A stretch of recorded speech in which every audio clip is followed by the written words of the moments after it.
حضرت سیدنا عبداللہ رحمۃ اللہ تعالی علیہ بہت پیارا واقعہ بیان فرماتے ہیں۔ آپ رحمۃ اللہ تعالی علیہ نے ارشاد فرمایا کہ میرا معمول تھا کہ ہر روز صبح کی نماز سے پہلے ہی تہجد کے وقت میں حضرت سیدنا حسن بصری رحمۃ اللہ تعالی علیہ کی بارگاہ عالی میں حاضر ہوتا اور جا کر آپ کے قرب کی برکات حاصل کرتا تھا۔ آپ رحمۃ اللہ تعالی علیہ کا انداز خوف خدا والا، عشق رسول والا، وہ دل کو بھا گیا اور آپ کی صحبت اور صحبت بابرکات کی برکت کو حاصل کرنے کا میرے اندر جذبہ پیدا ہو گیا۔ میں نے رات کی نیند کا آخری حصہ قربان کر دیا اور ایک مرتبہ یوں ہوا کہ میں آپ کے در انور پر پہنچا، کیا دیکھتا ہوں کہ دروازہ بند ہے اور آپ رحمۃ اللہ تعالی علیہ اپنے مکان میں موجود ہیں اور آپ رحمۃ اللہ تعالی علیہ دعا مانگ رہے ہیں۔ دعا مانگنے میں کثیر تعداد لوگوں کی ایسی ہے جو آمین جن کی سنائی دے رہی تھی۔ آپ کہتے ہیں کہ میں وہاں پر کافی دیر رکا رہا۔ جب میرے رکے رہنے کے بعد میں نے دیکھا صبح طلوع ہوئی، فجر کی اذانیں شروع ہو گئیں، تو میں نے اس دروازے کو دوبارہ ہاتھ لگایا، دروازہ کھل گیا۔ جب میں اندر داخل ہوا تو میں نے دیکھا حضرت سیدنا حسن بصری رحمۃ اللہ تعالی علیہ اکیلے موجود ہیں۔ میں نے کہا حضور، میں جب آیا تو یوں کیفیات تھی اور لوگوں کی آمین بھی مجھے سنائی دے رہی تھی۔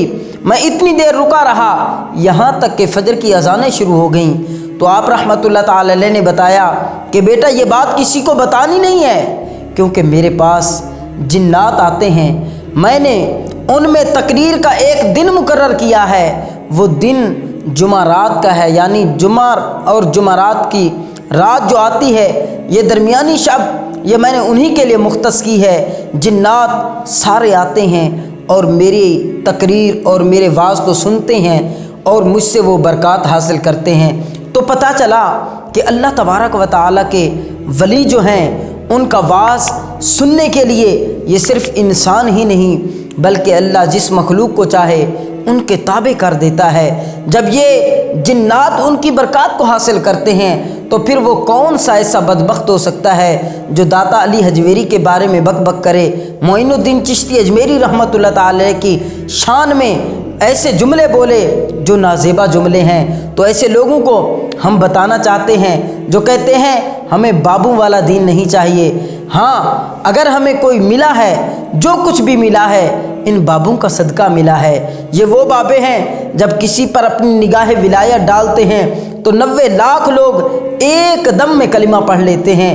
جب یہ اپنی نگاہ ولایت ڈالتے ہیں تو وہ لوگ جو آج کے دور میں، اس صدی میں جو سنگر ہیں، فلمی ایکٹر ہیں، وہ لوگ جب اللہ کے ولیوں کی داستان کو سنتے ہیں، ان کی نگاہ فیض کے مبارک لمحوں کو اپنے اندر پاتے ہیں اور اس کی کیفیات کو محسوس کرتے ہیں تو فوراً توبہ کرتے ہیں اور دین اسلام کے ساتھ وابستہ ہو جاتے ہیں۔